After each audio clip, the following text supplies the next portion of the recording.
After seeing the writers go on strike for the Hollywood and movie industry, but then also people going after Marvel for using AI generated art for their latest movie, I think it's an important question for us to ask. What is the future of art with AI? Now, before I answer that question and explain to you why it should be important to you, I think it's important for us to ask, what is art? And by what is art, I mean, what is the definition? And I understand that each and every one of us is going to have our own different definitions, but to make things simple, let's just go to Merriam-Webster.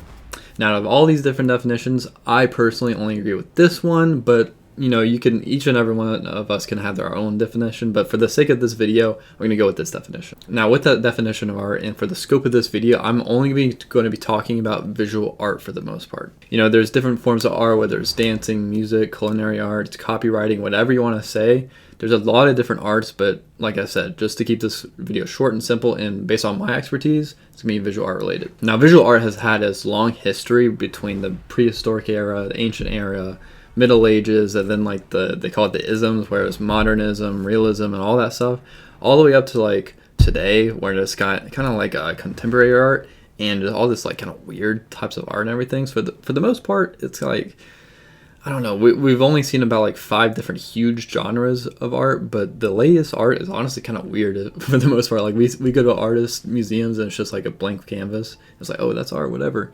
So I think, first of all, it's important for us to know where we are in art and where we came from. And when we take that into account and also look at the economy, when we look at the economy, art is everywhere. And I know art is kind of like confused with design because there's some overlapping things, but I don't completely think it's the same thing. In my opinion, as a designer, art is more emotional driven, while design is more science or like purposeful driven.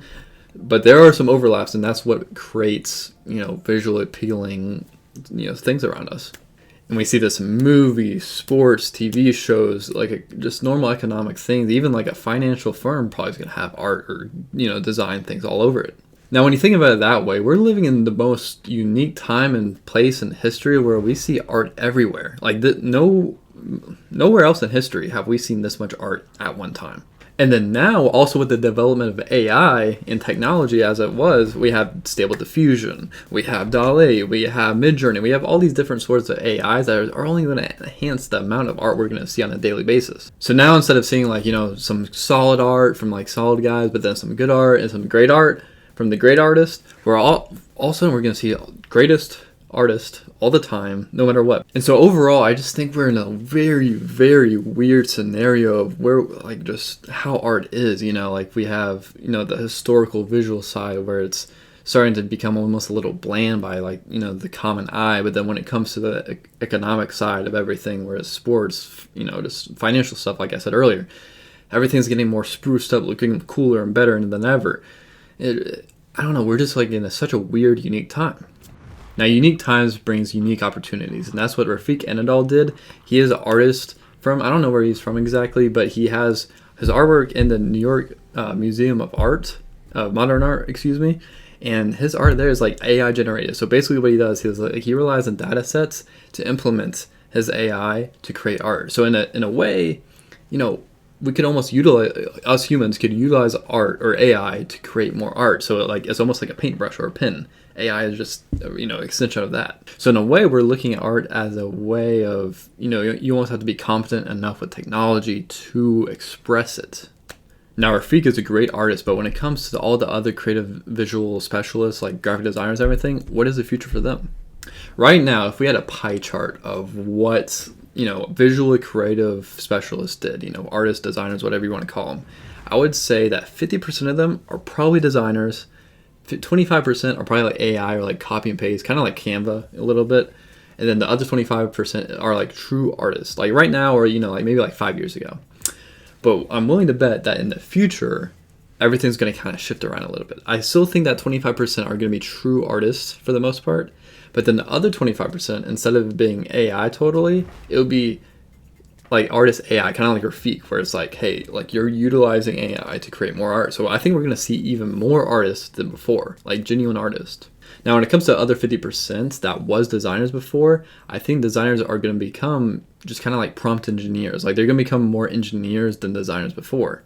Of course, still then, they're probably still going to be called designers and there might even be less of them. But for the most part, their daily job of kind of like being able to draw and use some like artsy stuff is going to kind of shift into more coding and engineering work. And of course, they're still going to have the eye for design and everything, and that's why they're still going to be called designers from my point of view. But for the most part, it's going to be less and less artsy type of people. Now, if you're a designer, hopefully that helps you. But if you're just someone interested in AI or just someone, just random watching this video, I think it's important for you to realize like, hey, these people that are creative minded, creative gifted are going to be looking for other areas to, excel at, whether it's probably engineering or like something in the medical industry or just somewhere randomly.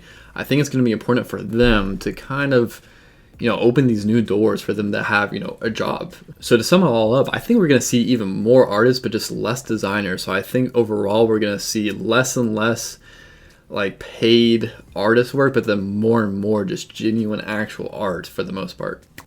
So as a creative myself, I'm kind of excited. Of course, I'm a little disappointed, but I'm excited for the most part too. And I'm going back and forth between I'm either pro AI or I don't like AI for art purposes. But for the most part, I mean, we can't really sit here and just kind of like put it aside and be like artists AI is stupid for art, blah blah blah. But we can't. I don't know. I can't fully jump on the train yet. So I don't know. I overall, I do have a positive outlook on it, so I think that's just a kind of healthy thing for now. But like I said, this is going to be over the course of several decades, at least several years, to where I'm not really, overly stressed about it right now. But I'm just kind of putting my idea out there about like what I think the future of art will be with AI. If you agree or disagree, please let me down below, or if you just have a different opinion on it, what do you think? I'm kind of interested. I think there's we're all arguing like the future. I don't think anyone's going to necessarily be 100% right. Of course, there are going to be a couple people out there just completely right, strangely. But, for the most part, we're all just kind of shooting in the dark, kind of having just these good ideas just to have conversation. So if you want to express your opinion down below, I'll definitely be open to it just because I'm interested about hearing those different opinions. Now, if you like this video and want to see more like it, please leave a like, even a comment, just, what you liked about it, what you didn't like about it. And otherwise, if you want to see more of me, go ahead and subscribe or even follow me on Instagram at jcalspro. Anyways, I'll see you when I see you. Peace out.